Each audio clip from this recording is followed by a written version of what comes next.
국어에 잡다한 것을 뒤적거리는 잡동사니 6번째입니다. 6번째는 독서 지문 읽기인데요. 독서 지문, 길고 어려운 이 글들 어떻게 읽으면 조금이라도 편하게 혹은 효과적이고 효율적으로 읽을 수 있는지 살펴보도록 하겠습니다. 자, 오늘 이야기할 것은 바로 이 물음표인데요. 물음표. 이 물음표 도대체 왜 있는 걸까요? 사실 이 글을 쓴 사람은 질문을 던질 이유가 없습니다. 우리는 이 내용을 모르는 사람들이고 이 글을 쓴 사람이 이 내용을 너무나도 잘 알고 있는 사람이니까요. 근데 놀리는 것도 아니고 왜 물음표를 달고 있는 걸까요? 누군가는 아마 알고 있을 거예요. 화법이나 작문 혹은 문학에서 물음표가 붙어 있거나 의문형 어미를 활용한 문장들이 가끔 있다는 거. 그것들을 묻는 형식, 자문자답, 때로는 서리적편, 서리법 등으로 정리를 했을 텐데 그것들이 우리에게 어떤 의미가 있냐라고 물어본다면 이렇게 설명을 하죠. 그것들은 결국 표현법이고 묻는 형식이든 서리적 표현이든 그것은 표현법의 일종일 거고 표현법은 결국 내용을 강조하는 형식이라는 거. 당연히 필자는 이미 알고 있는 내용이지만 너무나도 잘 알고 있는 내용이지만 독자인 우리들에게 조금 더 분명히 효과적으로 보여주기 위해서 물음표를 활용한다라는 거예요. 실제 지문을 한번 봅니다. 2020학년도 6월 모의평가에 나왔던 지문 중에 하나인데 여기에 보면 첫문단인데 이 첫문단에 물음표로 시작을 하고 있습니다. 주목해보면 어떤 부분들이 모여 하나의 개체를 이룬다고 할 때 이를 개체라고 부를 수 있는 조건은 무엇일까? 다시 어떤 부분들이 모여 하나의 개체를 이룬다고 할 때 어떤 부분들이니까 최소한 둘 이상은 있겠죠. A와 B라고 가정을 해봅시다. 이것들이 모여서 하나의 개체, 완전한 어떤 하나를 이룬다라고 할 때 A와 B가 서로 다른 두 개가 아니라 이게 하나를 이룬다고 할 때 이를 개체라고 부를 수 있는 조건이 무엇이냐라고 질문을 던지고 있습니다. 그러면 우리는 생각해 봐야죠.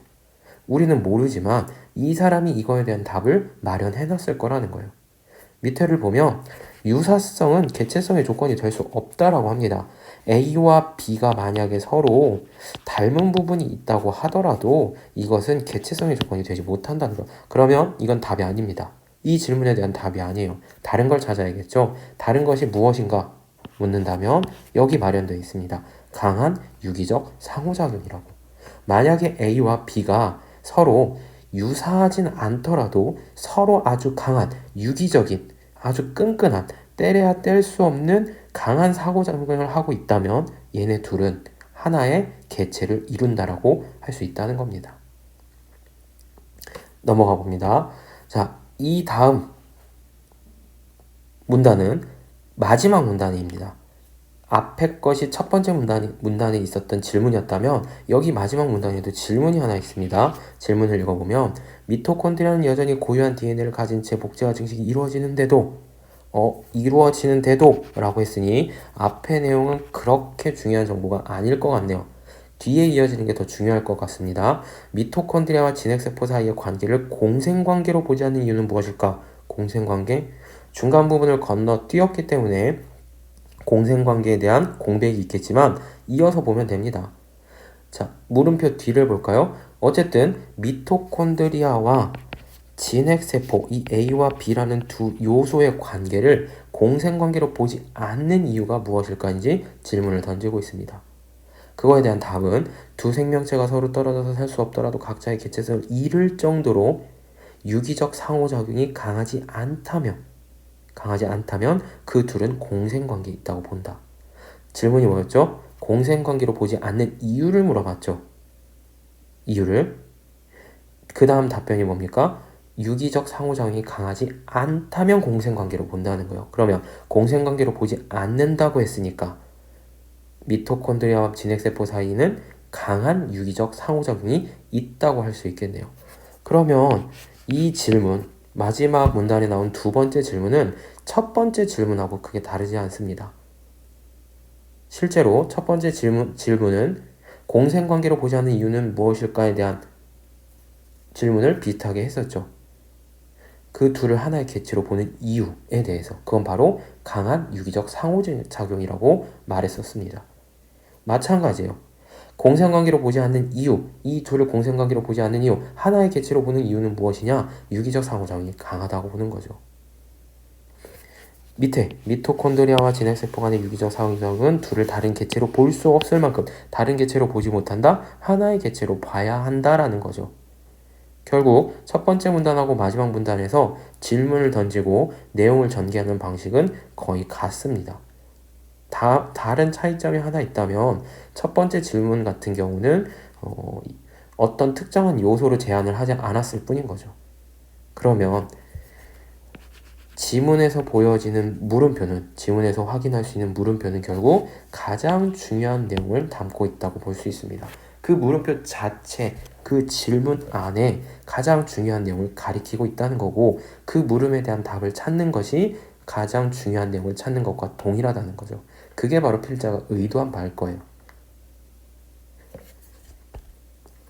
자, 지문과 연결된 문제를 한번 볼 텐데, 이 문제는 이 지문과 관련된 문제들 중에서도 오답률이 가장 높았고, 또 다른 연도의 기출문제들하고 비교를 해봐도 오답률이 유독 높은 어려운 문제였습니다. 게다가 애시당초에 3점을 달고 나왔던 고난이도 문제였어요. 그만큼 어렵고 어려운 문제라고 볼 수 있는데, 여기에서는 지금 뭐 답을 정확히 확인하는 것보다는 뭘 물어보는지를 한번 보도록 할 거예요. 자, 41번 보기를 한번 보면 첫 번째 사례, 보거가 하나 나오고 미생물이 나옵니다. 두 요소죠. 자, 그 다음 두 번째 사례는 아메바가 나오고 박테리아가 나오는데 여기도 두 요소가 있을 거예요. 그럼 뭐라고 물어볼까요? 이 문제는 무엇을 확인하고 싶은 걸까요?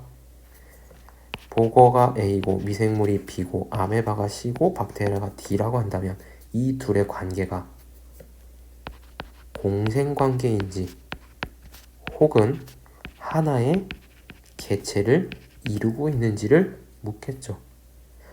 보거와 미생물, 아메바, 박테리아 이들의 관계를 판단하는 기준은 무엇입니까? 공생인지 개체인지 판단하는 기준, 그 기준은 강한 유기적 상호작용이라는 거.